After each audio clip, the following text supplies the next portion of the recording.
Hello everyone, Morris here, and today is an exciting day. It is the start of the Mystic era of Axie Infinity Origin Season 4. So it is day 1, and I just want to share a bit of data at this point. Okay, so let's just jump right into it. So there's a bit of an update first, so I just want to just quickly go through the update. So first, there's this Artia's Blessing thing that you can actually get some account buff, and then you can get more, basically the moonshot rewards when you play arena battle. So yeah, definitely check it out. I think it's a good way to actually, in a way, get people to spend more RON in terms of gas fee, and that definitely boosts their stats as well, I'm pretty sure. But okay, let's get into the origin stuff. So the main one here definitely is the mechanic change, and player one now has a free keep as well. So that's pretty good, and that free keep also doesn't expire. So definitely they know that player one hasn't really been doing well, and I mean I made a video on it when it just changed, and yeah, I mean now actually well I'm going to share the data of how this particular change impacted the win rate of player one. And here are a list of big fixes as well, bug fixes as well, but I'm not going to go through all of them. So just check out their patch notes. Okay, so this is basically the data from day one. Of course, it's very limited. You can see right, only a few hundred games for the top 100 players.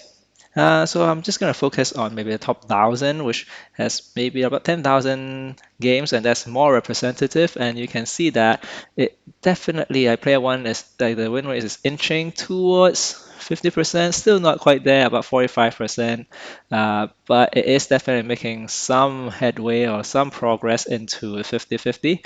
Still, at this point, of course, going second still has some small advantage, but I think it's maybe small enough that there could be certain matchup where you might want to go first. So that's actually something very interesting to see, and maybe I will try and do some like analysis on that when there's more data. Okay, so in terms of well, the other thing that's big for the Mystic era is of course the Mystic Rune, and we all got a almost that we all. So the top 40,000 player in the Epic era all get a Mystic Rune choice box, and that just means you can choose a Mystic Rune. And I myself was thinking, oh, okay, which one should I get? And yeah, so this is the data that is for the for the top 1,000 teams. So this is the data for the top 1,000 teams at the moment that has Mystic Runes, and of course, not a lot of players has really played yet at this point, just because a lot of players has been grinding quite a lot at the end of the Epic era, probably taking a break at this point. But we do see more than 100, maybe about 200 people out of the 1,000 teams already have a Mystic Rune. So here you can see Last Stand is the main one. So Last Stand is the most popular Mystic Rune at the moment by far, I would say, and it is for a good reason because it is just so strong. From last season, we already know, and it is still going to be very strong.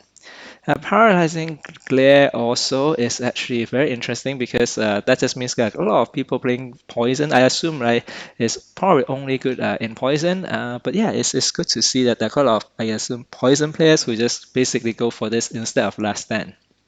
And then the rest we have collect and protect, gloomy dice, regenerator, yeah, Gaia. All those are up there as well, and interesting that they're up there because like they are mostly more of the support kind of rune and not really archetype defining, so that's why I'm surprised that people will pick those.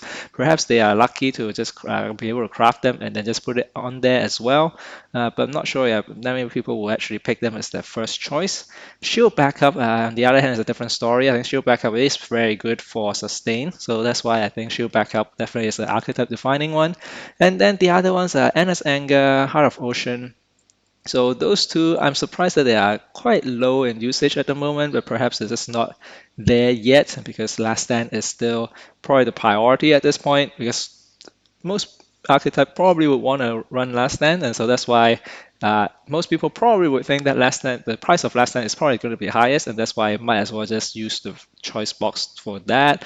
And if they want to get another one, then just buy the other ones off the marketplace, which should be cheaper than last stand. But of course, not a financial advice, and I also have no idea what the prices will be because things will definitely change. I'm just thinking about Glorious Main, for example, wasn't really up there for the first, definitely the first few days of the um, yeah, of the Epic era, but then yeah, somehow this really got out of hand. Really, I mean, once the marketplace opens, I think Glorious Main is probably the most expensive rune out there. So yeah.